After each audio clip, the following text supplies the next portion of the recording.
सारी डिटेल निकाल लीजिए, सारे नंबर निकाल लीजिए। साइबर क्राइम हमारी तेज है, और कहीं तब भी अगर आपके चैनल को और आपको शक रह जाए तो आप भी मांग कीजिए। मैंने तो देश के महामहिम राष्ट्रपति जी से मांग की है कि आईबी से जांच कराइए, रा से जांच कराइए, एनआईए से जांच कराइए, सीबीआई से जांच कराइए, ऑनरेबल होम मिनिस्ट्री रक्षा मंत्रालय से जांच कराइए, राजदूत पाकिस्तान के, भारत के, नेपाल के, दुबई के सब राजदूतों से जांच कराइए और पूरी इन्वेस्टिगेशन कराइए। उसके बाद भी कमी रह जाए तो उसके लाई डिटेक्टर का टेस्ट करिए, ब्रेन मैपिंग करिए, नार्को करिए, पॉलीग्राफी टेस्ट करिए। उसके बाद भी शक रह जाए, उसके बच्चों पर शक रह जाए, उसके बच्चों का भी narco, lie detector, polygraphy test करिए, उसके बच्चों का डीएनए कराइए। जो है जितनी ज़्यादा से ज़्यादा अच्छी जांच हो जाए करिए। आतंकवादी से सबूत हैं, और चुटकी भर सिंदूर से जीवन दे देना आसान नहीं। जब चुटकी भर सिंदूर लगाया जाता है, मांग भरी जाती है,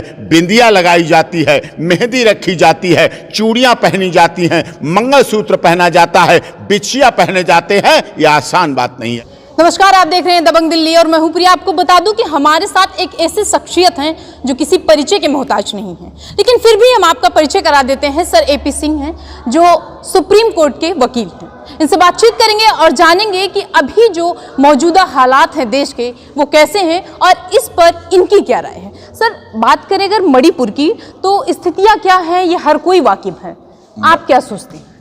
मणिपुर में पहले की घटना आपने देखी, मणिपुर की आज की घटना की देखी, किस तरह से हिंदू लड़की को बंधक बना के, बांध के, भरे रोड पर आंखों पर पट्टी बांधकर लात घूंसों से मार मार के उसे भुर्ता बना के भरी भीड़ के बीच में दिन दहाड़े मोर्टार से उसका पहले सिर उड़ाया गया, फिर पास में आके मोर्टार से दागा गया। कितनी बीभत्स हत्या हुई, कितना दुखद हुआ, वो सब कुछ सामने है। इस बात के लिए हम माननीय सर्वोच्च न्यायालय में जो याचिका चल रही है, उसी याचिका के आधार पर हम इसमें भी इंक्लूड करेंगे। कहा जा रहा है कि वहाँ पर जो ईसाई हिंदू हैं उनको सताया जा रहा है, उनका धर्म परिवर्तन भी, ऐसा कुछ कहा जा रहा है। नहीं, किसी का भी, देखिए हमारा देश सभी का, हिंदू, मुस्लिम, सिख, ईसाई, जैन, पारसी, सभी का खून शामिल यहाँ की मिट्टी में। किसी के बाप का हिंदुस्तान नहीं है। किसी भी किसी को किसी के धर्म के खिलाफ, किसी को किसी के धर्म की परिवर्तन, धर्मांतरण नहीं कराना चाहिए। अपने आप कर रहा है, प्यार में कर रहा है, अलग विषय है। जबरदस्ती, दबाव के द्वारा, डरा के, धमका के करना गलत है, संवैधानिक नीतियों के खिलाफ है, हमारी सार्वभौम सिद्धांत हैं उनके भी खिलाफ है। मणिपुर को लेकर सर विपक्ष लगातार ये सवाल कर रहा है कि वो सरकार, वो नरेंद्र मोदी प्रधानमंत्री जो घंटों घंटों तक अपने मन की बात बताते हैं, आज वो सिर्फ 36 सेकंड बोले, 40 सेकंड भी नहीं, या फिर 1-2 मिनट भी नहीं ऐसे लोगों के लिए। क्या मणिपुर हमारा नहीं है, वो किसी और का है? मणिपुर भी हमारा है, देश के प्रधानमंत्री का भी है, देश के महामहिम राष्ट्रपति का भी है, और निश्चित तौर पर कुछ समय की व्यवस्था रही होगी।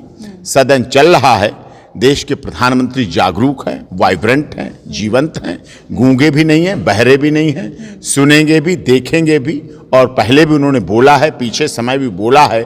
अब बात 30 मिनट बोले, 29 मिनट बोले, लेकिन हर्ष करना चाहिए कि हमारा देश का प्रधानमंत्री मणिपुर, मेघालय, अरुणाचल, चाहे गुवाहाटी हो, चाहे चौपाटी हो, चाहे कन्याकुमारी हो, चाहे कश्मीर हो, चाहे अटक से कटक तक जागरूक है, वो उस पर कार्रवाई करेंगे। और उसी तरह से माननीय सर्वोच्च न्यायालय भी जीवंत है, ज्वलंत है, जागृत है, गूंगा बहरा नहीं है। पूरे देश का दौरा करते हैं, विदेश का दौरा करते हैं। जब मणिपुर जल रहा था तो राहुल गांधी जा सकते हैं, जो कि देश के प्रधानमंत्री नहीं हैं, और अब तो उनको वहां से, संसद से भी हटा दिया गया है, लेकिन वो नहीं जाते हैं। नहीं, देश के गृह मंत्री अमित शाह जी की जिम्मेदारी है। देश के गृह मंत्री और अन्य जो 2 गृह राज्य मंत्री हैं, उन दोनों ने बराबर वहां दौरा डाला।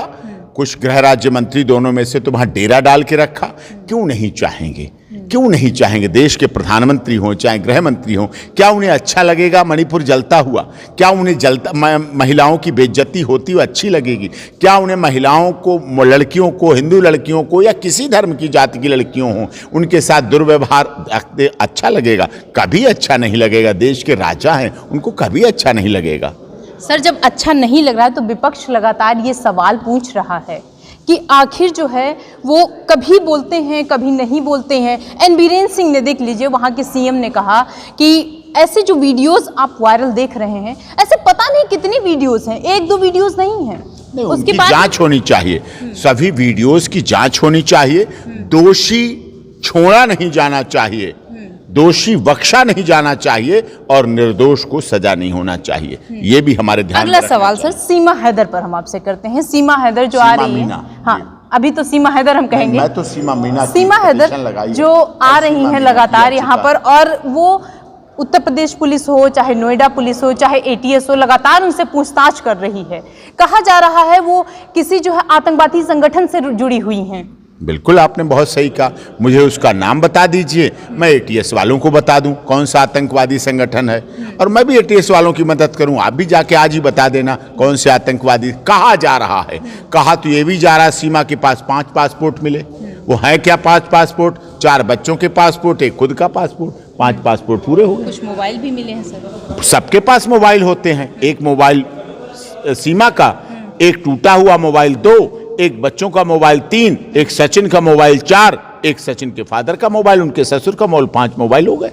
सारे मोबाइल दे दिए, सब जमा कर दिए। उन्होंने वहां पाकिस्तान में लिए, उसके बाद कुछ ऐसे सिम जो वहां पर तोड़ निकाल लीजिए, आप सारी डिटेल निकाल लीजिए, सारे नंबर निकाल लीजिए। साइबर क्राइम हमारी तेज है, और कहीं तब भी अगर आपके चैनल को और आपको शक रह जाए तो आप भी मांग कीजिए। मैंने तो देश के महामहिम राष्ट्रपति जी से मांग की है कि आईबी से जांच कराइए, रा से जांच कराइए, एनआईए से जांच कराइए, सीबीआई से जांच कराइए, ऑनरेबल होम मिनिस्ट्री रक्षा मंत्रालय से जांच कराइए, राजदूत पाकिस्तान के, भारत के, नेपाल के, दुबई के सब राजदूतों से जांच कराइए और पूरी इन्वेस्टिगेशन कराइए। उसके बाद भी कमी रह जाए तो उसके लाई डिटेक्टर का टेस्ट करिए, ब्रेन मैपिंग करिए, नार्को करिए, पॉलीग्राफी टेस्ट करिए। उसके बाद भी शक रह जाए, उसके बच्चों पर शक रह जाए, उसके बच्चों का भी narco, lie detector, polygraphy test करिए, उसके बच्चों का डीएनए कराइए। जो है जितनी ज़्यादा से ज़्यादा अच्छी जांच हो जाए करिए। आतंकवादी सिद्ध हो जाए उसे डबल फांसी दीजिए,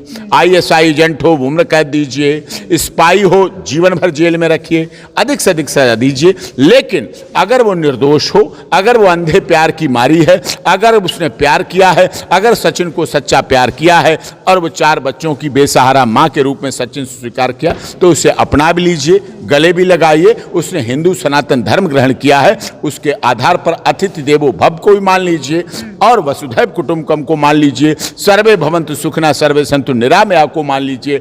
और माननीय मोदी जी और माननीय योगी जी का जो डबल इंजन की सरकार है, उसका नारा है सबका साथ, सबका विकास, सबका विश्वास, सबके साथ न्याय, उसको मान लीजिए। हिंदू संगठन जो है वो लगातार विरोध कर रहा है और कह रहा है कि उनको फिर से पाकिस्तान भेज दिया जाए। कोई हिंदू संगठन विरोध नहीं कर रहा है। हिंदू संगठन जो अगर विरोध कर रहे हैं तो मैं आपको उदाहरण दे रहा हूं। अभी 3 दिन पहले अंजू यहाँ की पाकिस्तान पहुंची, वैलिड पासपोर्ट वीजा से पहुंची। वहां क्या हुआ, 2 दिन में अंजू फातिमा बन गई। 2 दिन के अंदर ही उनका निकाह हो गया, 10 ग्राम सोना मेहर डिसाइड हो गया, उनका रेशमी बुर्का बन गया। बुर्का पहन के उनकी मैरिज रजिस्ट्रेशन के लिए एप्लीकेशन लग गई कोर्ट में, बरी के सेशन जज के यहाँ पाकिस्तान में। रजिस्ट्रेशन, मैरिज रजिस्ट्रेशन की एप्लीकेशन अलाउ हो गई, निकाह नामा हो गया, हनीमून मनाने भेज दिया गया, सुंदर सुंदर फोटो डाल दिए गए, इंटरनेशनल मीडिया को बता दिया गया कि अंजू अब फातिमा वाइफ ऑफ नसरुल्लाह हो गई हैं, उन्हें पाकिस्तान अच्छा लगता है और उनको सब कुछ उनके लिए सुविधाएं कर दी गई। पाकिस्तान पुलिस के डीआईजी ने प्रेस ब्रीफिंग की, उसमें सारी बात कही कि अंजू अब फातिमा है, वाइफ ऑफ नसरुल्लाह है, उनका निकाह हो गया, 10 ग्राम सोना मेहर डिसाइड हो गई, उनकी कोर्ट मैरिज रजिस्टर्ड हो गई, उनकी पुलिस सुरक्षा दे दी गई और उनको सुरक्षित हनीमून मनाने के लिए गांव भेज दिया उनके नसरुल्लाह के। अब जो अंजू हैं फातिमा के रूप में नसरुल्लाह की पत्नी है। अब किसी को कोई आपत्ति नहीं, ना पाकिस्तान सरकार, ना हिंदू संगठन, ना मुस्लिम संगठन, ना मौलवी संगठन, ना पाकिस्तान ने उनको आतंकवादी कहा, ना स्पाई कहा, ना भारत का जासूस कहा, ना जालसाज कहा। उन्होंने उसे स्वीकार कर लिया 2 दिन के अंदर। जबकि अंजू अपने शादीशुदा पति को यहाँ बिना तलाकशुदा शादीशुदा पति यहाँ बैठा है, कोई तलाक नहीं हुआ, उसको छोड़ के गई। 2 बच्चों को यहाँ छोड़ के गई, माता पिता और पति को बिना बताए गई।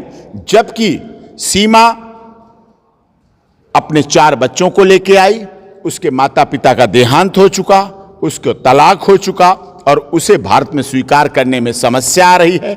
यहाँ की मीडिया को समस्या आ रही है, यहाँ की पुलिस को समस्या आ रही, वहाँ उन्हें कोई समस्या नहीं है। यही फर्क है। लगातार सीमा जो है वो भारत की नागरिकता के लिए अपील कर रही हैं यहाँ की सरकार से, राष्ट्रपति जी से।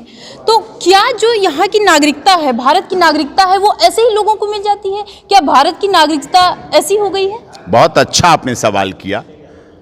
हमारे देश में सन 1948 जब से सिटीजनशिप एक्ट बना, आज़ादी के 75 साल हो चुके, उसके बाद से इस देश में हजारों पाकिस्तानियों, अफगानिस्तानियों, बांग्लादेशियों और श्रीलंका के लोगों को समय समय पर नागरिकता मिली है और वो नागरिकता रहे हैं, लंबे वीज़ा पे आधार पे रहते हैं। नागरिकता कोई एक दिन का काम नहीं है। जब वो यहाँ रहता है, कोई व्यक्ति लंबे समय तक रहता है, उसकी जांच, व्यवहार, चरित्र सबकी जांच होती है। फिर उसके बाद नागरिकता की प्रोसेस शुरू होकर उसका वेरिफिकेशन होकर उसे नागरिकता दे दी जाती है। मैंने देश के गृह मंत्रालय से ऐसे हजारों लोगों का रिकॉर्ड निकाल के दिया है जिसमें उन्हें नागरिकता मिली है। और ताज़ा उदाहरण के रूप में करें, पाकिस्तान के रहने वाले अदनान सामी को भारत की नागरिकता दी है। अक्षय कुमार अभी भी कनाडियन नागरिक हैं, उन भारत में रहते हैं। दीपिका पादुकोण अभी भी विदेशी हैं और भारत में नागरिकता मिलती है, क्योंकि भारत में एकल नागरिकता का प्रावधान है।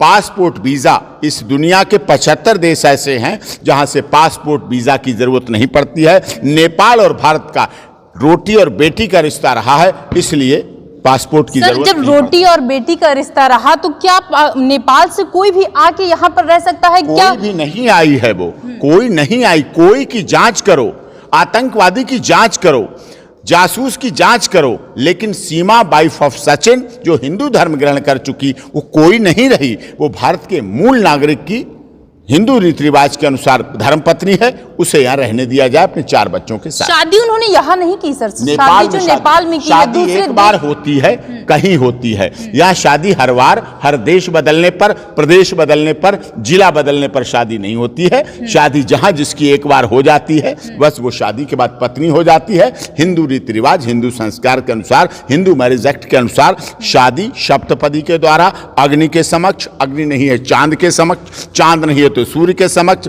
सूर्य भी है, दोनों में से तो रहते ही है कोई ना कोई उपस्थित।